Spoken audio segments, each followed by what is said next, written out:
The air is thinning. The gravel track narrower. The most important thing up here, stay on the trail. The further up, the faster the temperature drops. If you're stuck without help. On his way, our reporter will be catching his breath more than once. Oh, the air. How far will we go on the highest road in the world? Berlin, 2 weeks earlier. Our reporter Marco has only a rough idea of what to expect still, but he's preparing rigorously. Mastering the highest road in the world requires special altitude training, 2 months of it every day. Without these exercises, Marco wouldn't stand a chance, even by car, because at over 16,000 feet above sea level, the human body works at half of its normal capacity. I need a break, because at certain points you just can't breathe. You can't breathe. The training room is enriched with nitrogen. This reduces the oxygen content and that roughly simulates the air conditions in the Himalayas. People with low tolerance get into trouble starting at 6,560 feet, and Marco has to be almost 3 times as high. 2 months later, the first stop, the city of Leh in the north of India. From here, it'll be about 50 miles to reach the highest road in the world in the Nubra Valley. Even here, reporter Marco and interpreter Mahand are at 11,400 feet above sea level. Leh is one of the highest cities in the world. Therefore, the two first have to wait here for 2 days to get used to the altitude difference. Altitude often causes nausea, shortness of breath and dizziness. As a precaution, Marco and Mahand are out in search for oxygen tablets and go looking for a pharmacy. This shop is both a grocery and a pharmacy. Take one in the morning, one in the evening, and with a lot of water. It takes out a lot of water, so you have to replace your water with it. We meet the man who is ready to take us on the highest road in the world. Farmer Ashal. His mission, to buy food for his home village in the Nubra Valley. Hello. Hello. Nice to meet you. Ashal still needs hoses and cement for a new house being built in his village, and hay for the horses.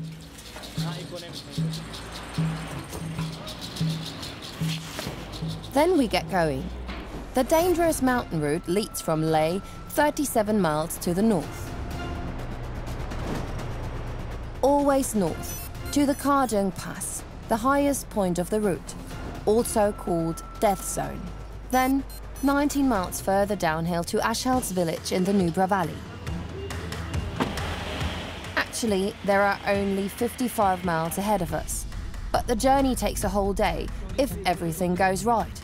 It is already noon. From 7 o'clock in the evening onwards, it's too dark to travel on the mountainous road. But after a couple of miles, we can't go ahead. There's an army convoy up ahead. That means there'll be a long traffic jam here. Knowing his way around, Ashal tried to avoid the heavy traffic by cutting through a small parallel street. If he doesn't, it'll be too late to proceed.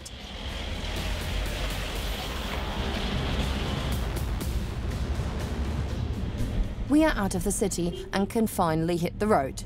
The conditions are good, for now. Everything coming up will be an uphill battle. We're to reach 6,500 feet within the first 2 hours. The road is so narrow that only one car can pass at a time, and it's already a pretty steep way down. They tend to hit the gas in the bends here. Then, another problem our reporter did not expect. After this corner, you have to keep camera inside. And why? Because the union will not allow to shoot. We have to shoot with a hidden camera first. Actually, the road is still in India. But it's on the border with China and Pakistan, and it's a military security zone since the other two countries both have claims over this area. Time and time again, there are violent skirmishes. So they will check the permit? Yeah. Passport and documents? Yes. Yeah. Should I come with you? No, it's okay. No?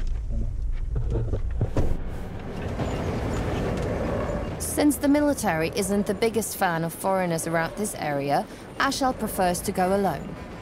India has the second largest army in the world, nearly 1.5 million soldiers, and most of them are stationed here in the border region due to the unstable political situation.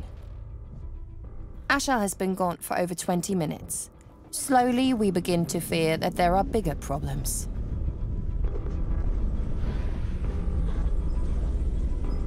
This is military territory.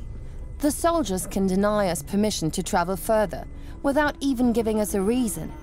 But Ashal does manage to convince them. Half an hour later, we have their clearance.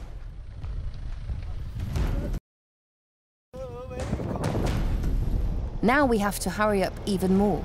In addition, the sky is clouding over up above us. As soon as the road is closed and we'll have to go all the way back. Meanwhile, we have reached the 0-degree mark. Half of the year, you will see snow on the Kardon Lato. Only 3-4 months might be. Not any issue. The higher you get, the steeper it gets. Except that here, unlike back home, there are barely any guardrails. If a vehicle starts to slide, that's pretty much it. Again and again, motorists suffer deadly accidents because they swerve off the road. Another danger to keep in mind, oncoming traffic. The road is practically a one-lane road. Before every bend, the driver has to honk, because you can't see if there's a truck or a car coming the other way.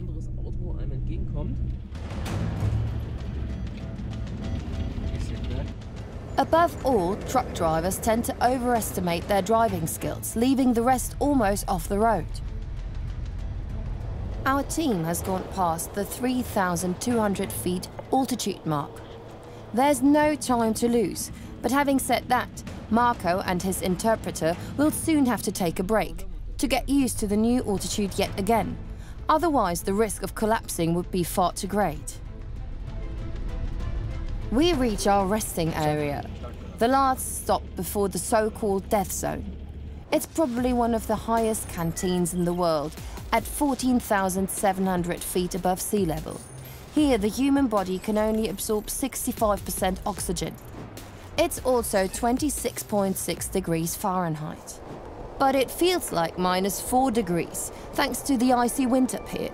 Interpreter Mahant struggles with the unfamiliar temperature as well. It never gets cold in his native South India.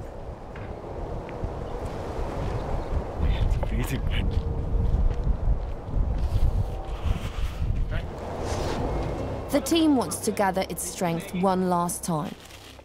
An important tip at this altitude, eat light food. If the meal is overly rich, the body would be too busy digesting the food, and that consumes energy that it can't afford to waste up here. Many don't get along with the altitude. Then there are the winding and bad roads. People panic. It makes their heart beat faster, which in turn makes things even worse. We still want to fill up our water supply. Drink a lot of water, said the pharmacist, because altitude sickness is comparable to body dehydration. But it's easier said than done. We wanted to buy water. With this? It's frozen.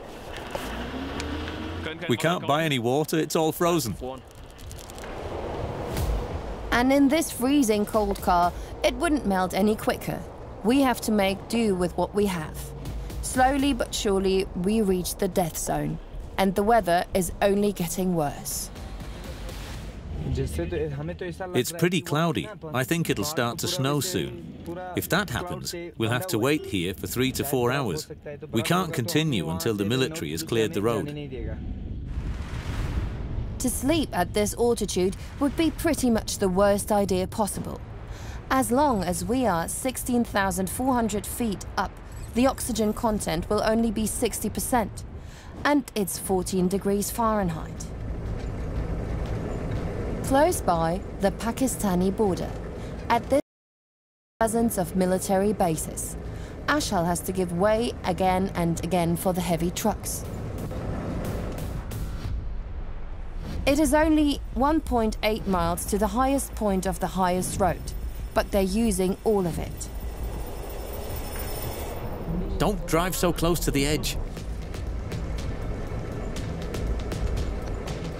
The path is icy almost all year round. That's why most accidents happen on this section.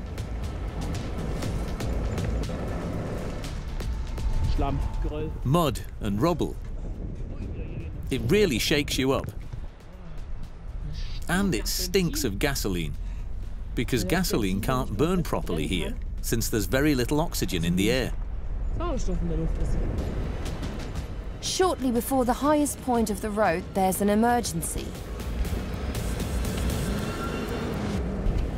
You see, they're stuck. We decide to help each other. To be up high this long is dangerous, and up here you have to stick together. But our first attempt fails. The suspension is not so high this way. The body is touching the ground this way, and the tire will not rise. There's no service here that could help. Only loose gravel from under the snow.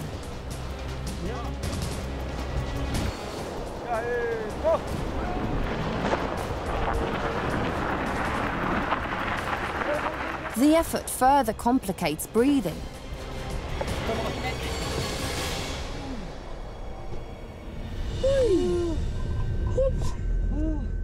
Oh, the air. The highest point is now only a few hundred feet away, but the street is ice smooth in many places. We can only go on by foot.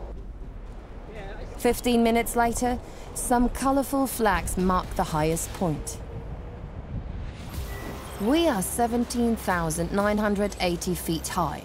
The human body can absorb only 50% of the available oxygen at this altitude, and it's a freezing 5 degrees Fahrenheit. The sensation, however, is much colder. Due to the strong wind, it's about minus 40 degrees Fahrenheit. Our reporter Marco is finally reaching his breaking point. 17,982 feet. Here we are. And here's a bit of protection from the wind. I'm a bit lightheaded as well. You shouldn't stay here for more than 20 minutes, even if there's the so-called oxygen cafe for emergency at hand.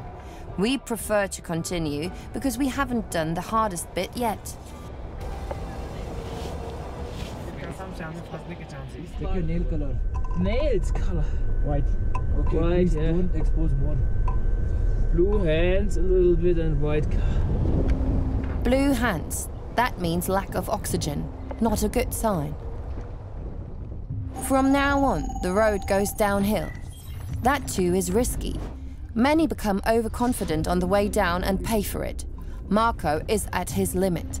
The mountaineer Ashal makes the altitude seem like nothing. It was pretty smooth, but we did it. Half an hour later, the village before dark. Ashal has transported the important food safely. His wife is happy. Until next month, which is when her husband will have to go again on the highest road in the world.